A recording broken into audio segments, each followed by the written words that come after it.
We met through the prison pen pal program. They are my better eights. Love you. Alright, let's talk about She-Hulk. Okay, so the latest episode, episode 3 of She-Hulk, has just come out, and so we're gonna do a little bit of a review.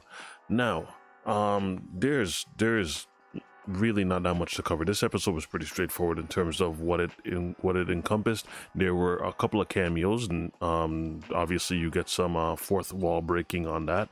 And the main character for wall breaking this week is Wong, and we see the Abomination transformation finally, like the one that we saw in the trailer. Now, a couple of things to consider, right? In terms of cameos so far we've gotten the Hulk, we've gotten now Runa, we've gotten the Abomination, and now we've gotten Wong. So it puzzles me to now know who else is really coming up. But before we get into, you know, likes and dislikes or anything, let's actually go over some of the plot. So in this case now, Emil Blonsky, he's up for parole. That's basically the gist of it. This is going to be a courtroom setting to determine whether or not he has paid for his crimes of the past and if he's actually eligible for parole. So he explains that he was forced to leave his cell. She obviously gets mad when she finds out that he had left his cell to go and fight in an underground tournament or an underground competition, or a kumite as it's referred to, from Wong.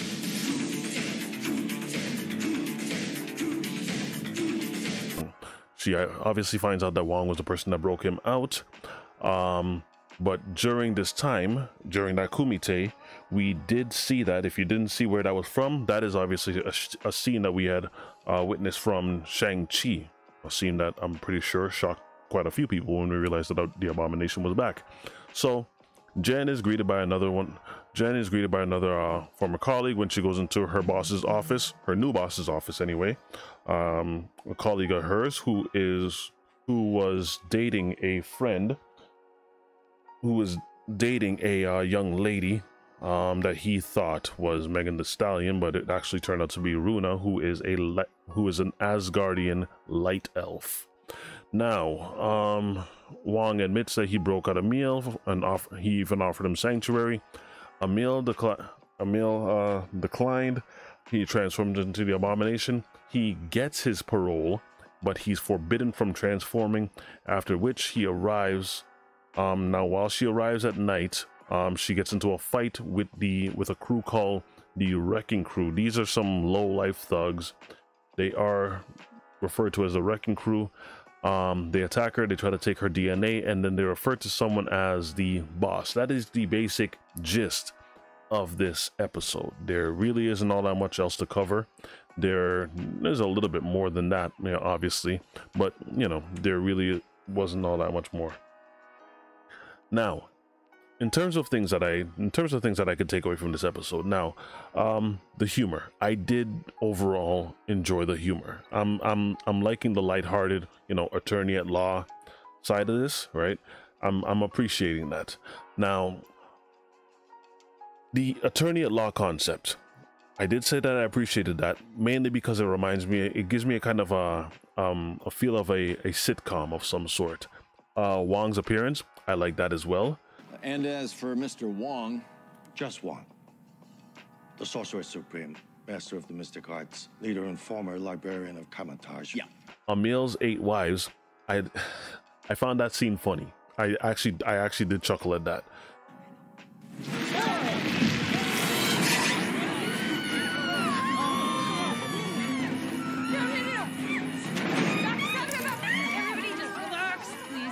Now, overall, the main thing that I liked about this episode, Tim Roth.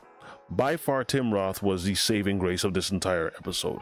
If he wasn't present, if he didn't offer such lighthearted humor and control how the flow of this went, and controlled much of the humor in this, and controlled the note of how this all felt, I think this episode would have been much worse. But overall, I find him to be a breath of fresh air. Every time he was on the camera, every time he was on scene, I wanted to hear what he had to say, because I knew it was either going to be funny, or it was going to be something acknowledging how he has transformed, how he's changed. But now he's taken on, you know, eight different wives who are all going to support him financially.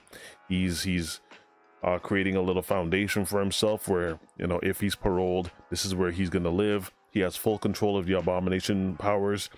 This is another thing that we would have seen in Shang-Chi when he walks away with Wong. You could see that he is in full control. Now, by far, best thing in this episode, Tim Roth or Emil Blonsky. Now, although there's a lot of good notes, this also does come with some unfortunate bad notes just as well, right? A couple of things that I need to point out, namely the CGI. The CGI almost seems to have gotten worse. I don't know what it is about this episode, but it actually looked a lot worse than it normally looks. In the trailer, it looked bad, but it didn't look this bad. In the first and second episode, it looked bad, but it really didn't look this bad. This one, it looked like a green screen behind another green screen behind a character wearing all green. That wasn't done well. I at this point, I'm just gonna try my best to ignore it, but it's just becoming so distracting that you can't help but look and just be like, you know, okay, all right. Wong during the portion where he's explaining the situation with the abomination, he starts to talk in regards to how he had released Emil from prison, and although he had released Emil from prison, his first suggestion, or not first suggestion, but he first acknowledges that it's the option is out there to erase everyone's minds. And my question is it so easy to scrub people's memories? Is it so easy to erase everyone's mind? And I know what he's talking about with Spider-Man No Way Home, but let's say he did scrub everyone's minds. Does that also scrub the internet? Does the internet get scrubbed of all the footage, all those scenes? Does that just go away, or is that still there for everyone to witness? How does Wong retain the knowledge that he scrubbed people's memories? Okay. Now, the concept of breaking the fourth wall, this one was a bit more dangerous, and I think everyone would have noticed this one too, right? Where she breaks the fourth wall to explain about the cameos, and she takes her hands off the steering wheel. I think it can be said pretty obviously, don't try this. Don't ever try this. This will cause you to get into a lot of problems. Now, the fight at the end, I think you need to see this for yourself and you judge for yourself. After you've seen Marvel fights, how they've been choreographed, you tell me if this looks convincing to you. Did you guys rob an Asgardian construction worker? Yeah. Or if this looks like the fakest fight I've ever witnessed, especially for a character that is supposed to be able to knock the Hulk down, throw the Hulk through walls. Are you telling me that she either didn't break some of these guys' jaws, or that was possibly the fakest, or is she just holding back her powers so much so that just to make sure that she doesn't hurt these human beings? Now, the real life case of Megan Thee Stallion, that made me ask another question. Since when did Marvel start utilizing cameos from real life individuals, such as the example of Megan Thee Stallion? If the character of Megan Thee Stallion exists, then that means that Hollywood exists. And if Hollywood exists, does that mean that the real life person of Robert Downey Jr. exists in this universe as well? Does Chris Evans exist in this universe as well? What about Anthony Mackie? Does he exist? All of the celebrities, Mark Ruffalo, does he exist? Like, this is one of the problems that I have when it comes down to introducing real life people in a make-believe world.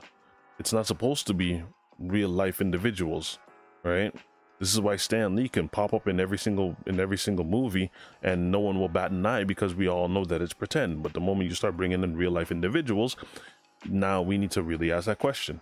And of course, my last question on this is, when the Wrecking Crew attacked She-Hulk, they referred to someone and said, well, the boss isn't going to like that when they try to steal her DNA.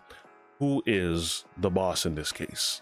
I would really like to know. I heard, you know, Mr. Sinister. I've been hearing a few names being thrown around, but I'm really curious to know. Is it Doctor Doom? Is it? I would really like to know who this boss is. I know that this is slowly a build up for Secret Wars, because even when I looked up the crew that attacked her, it said their names were the Wrecking Crew.